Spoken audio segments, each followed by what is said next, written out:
চাইছেনটা কি বিভিন্ন ওই ছত্রধর মাহাতোদেরকে এক করে আবার নতুন করে একটা নৈরাজ্য তৈরি করতে? না দেখুন, জোট তো এই নির্বাচনেই ছিল। এখন ঝুলির থেকে বেড়ালটা বেরিয়ে গেছে। আমি যে কেন্দ্রে, মানে আপনি বলছেন no vote to BJP party? একদম একদম, এটা তো অলিখিত জোট ছিলই। দেখুন, আমি যে কেন্দ্রে প্রতিদ্বন্দ্বিতা করেছিলাম সেখানে একজন সিপিএমের তথাকথিত জনপ্রিয় কোট আনকোট নেত্রী ছিলেন। আমি নির্বাচন লড়তে গিয়ে ধর আপনার বিরুদ্ধে দাঁড়িয়ে, হ্যাঁ, প্রথমত তথাকথিত একটি সংবাদপত্র হাউস তাকে রাতারাতি একদম মানে ফুলিয়ে ফাঁপিয়ে বিরাট একটা এমন আবহাওয়া সৃষ্টি করে দিল যেন ওখানে সিপিএম জিতেই গেছে। আলটিমেটলি কত ভোট পেয়েছে সেটা তো রেজাল্টেই দেখা যাচ্ছে।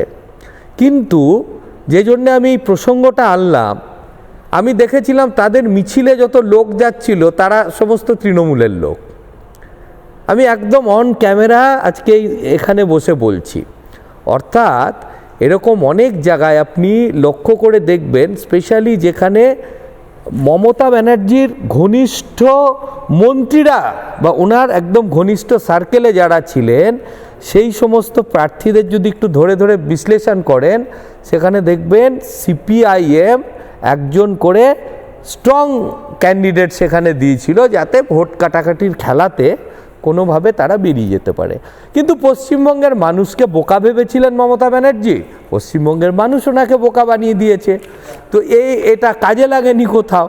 সুতরাং আজকে ওই জন্য বেরিয়ে গেছে যে সবাই এখন এক তো হয়েই ছিল। এই নির্বাচনে বিজেপিকে হারানোর জন্যে মমতা ব্যানার্জি বামপন্থীদের একদম ডাইরেক্টলি তাদের সাহায্য নিয়েছিলেন। ঠিক।